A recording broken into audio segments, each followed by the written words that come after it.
So here we are, another video. Topic of discussion today. And first, before anybody says anything about my frat boy hat turning around backwards like some kind of douchebag, second time I've shot this video because the first time the light was glaring off of my bald head and it made the video unwatchable. So I put a hat on, but if I put the hat on front, well, I don't know. That's not too bad. But see, now I cast a shadow on my face. I don't know. Stupid problems. Stupid problems. I know. Interesting story I ran across today, and I posted this on the Sheepdogs Inc. Facebook page. Out of Newark, New Jersey, 2 Newark police officers have been suspended after video of a teen jumping on a police car went viral over the weekend. And I'll link this story in the body of this video, or in the description of the video. Police launched an investigation after the video showed an officer staying in a squad car while a Newark teen jumped on the vehicle, and he was too, jumping on the hood, up and down, up and down, up and down like a jackrabbit, and obviously tearing the shit out of the front of the car. Authorities say a second officer responded to the scene as backup, but waited before engaging with the teen.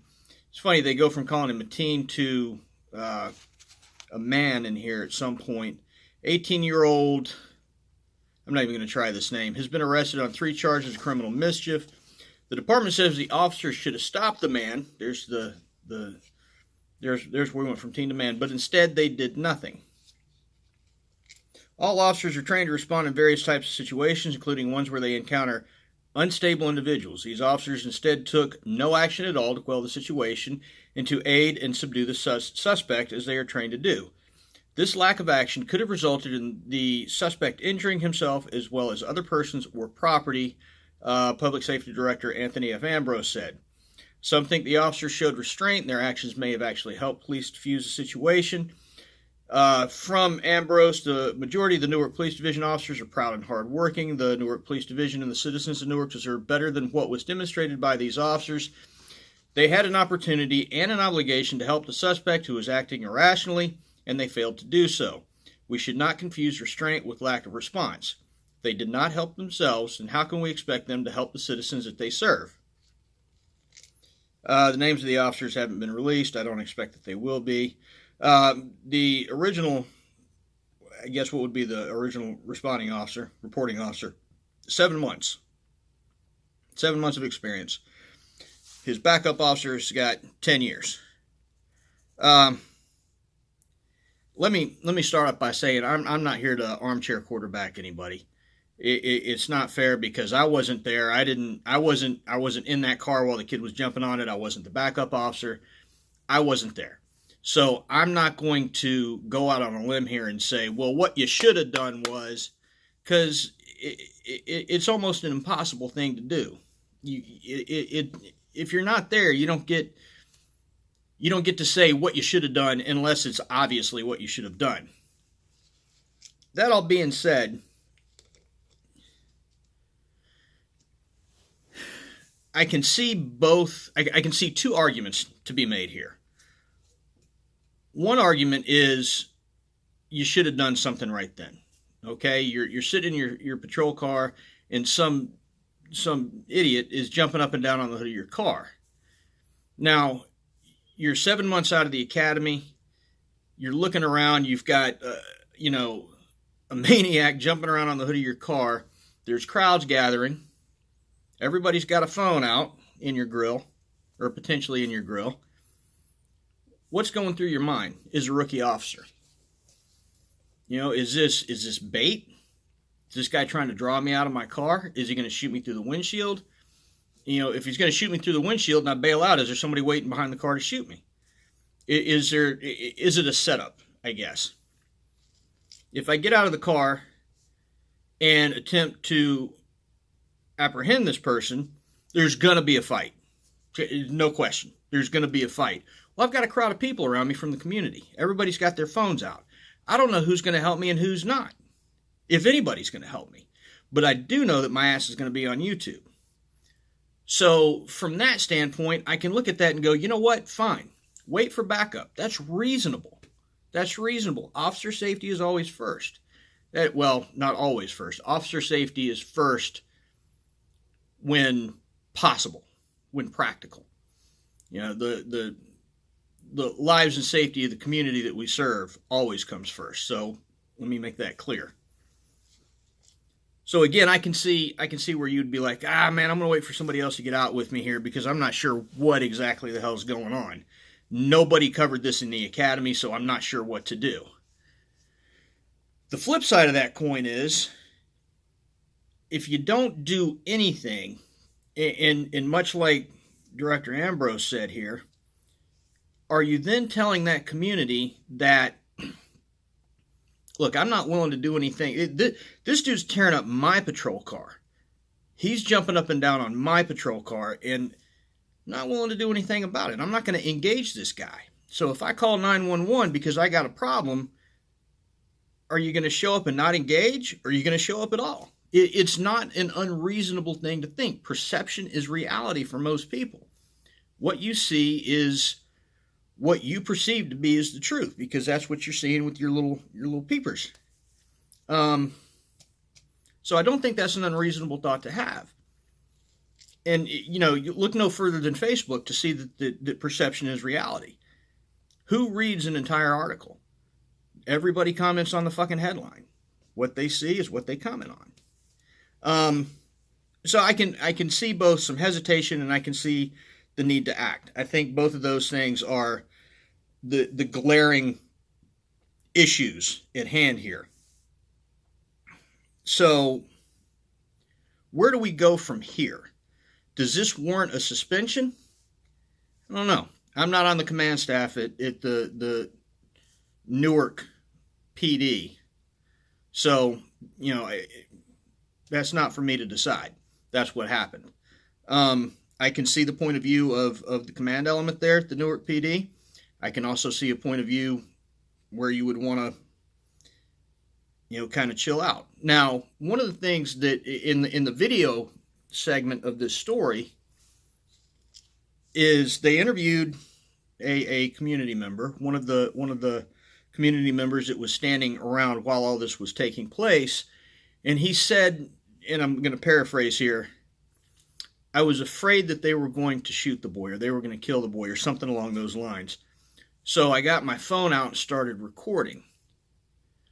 Well, my question then becomes, if you were afraid they were going to shoot the boy because he was jumping up and down on the hood of a car, why didn't you go tell him not to jump up and down on the hood of the car or intervene in some way, right? I mean, wouldn't that make more sense if you were genuinely afraid for this boy's life than to just video his death?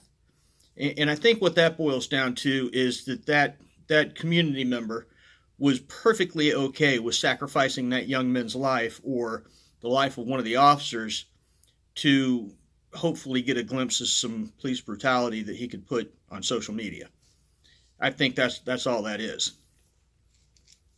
The question was asked, well, by them, the officers showing restraint, doesn't that encourage the community or kind of build a bridge with the community? I don't see it. I don't think it matters what we do as law enforcement officers. The opinion has already been formed. It's already a predetermined outcome. So the conundrum here is exactly what we're seeing. If this kid had gotten out and dealt with this subject immediately, and a fight ensued and something bad happened, somebody got hurt, you're fucked. But he chose the other route to do nothing or to wait to show restraint, and he's fucked. So what is the right thing to do? And how do you expect? I think there needs to be a clear line of communication from the command element at these law enforcement agencies to their officers. We're going to back you up into the, we've got your back. But we've only got your back up until the point where you fuck up egregiously. There's got to be, and I know there has to be some kind of clear line of demarcation there, but I think officers are in a position now where they don't know if the action that they take is going to cost them their job or their life. And in that case, is inaction the best action to preserve both? And in doing that, we're not serving the community that we're supposed to serve. So it really becomes a hard question to answer. And it puts our law enforcement officers in a really bad spot.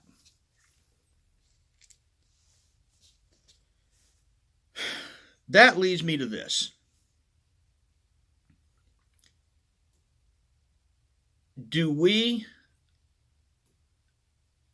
Does a community dictate how it's policed? In other words, does one community dictate that it needs broken windows, and one community dictate that it needs community-oriented policing, and does one community dictate that it needs a hybrid, a mixture of both?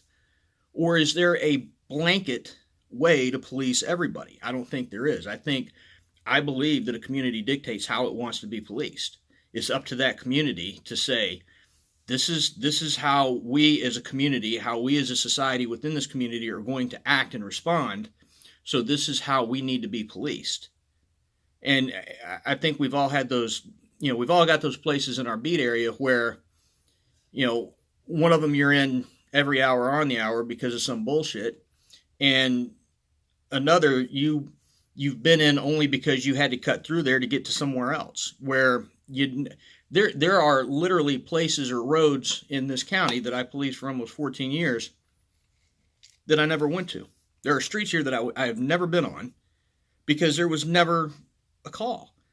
There was never any crime. The comp stat comes out and there's not an auto braking, nothing. No vandalism, not one thing.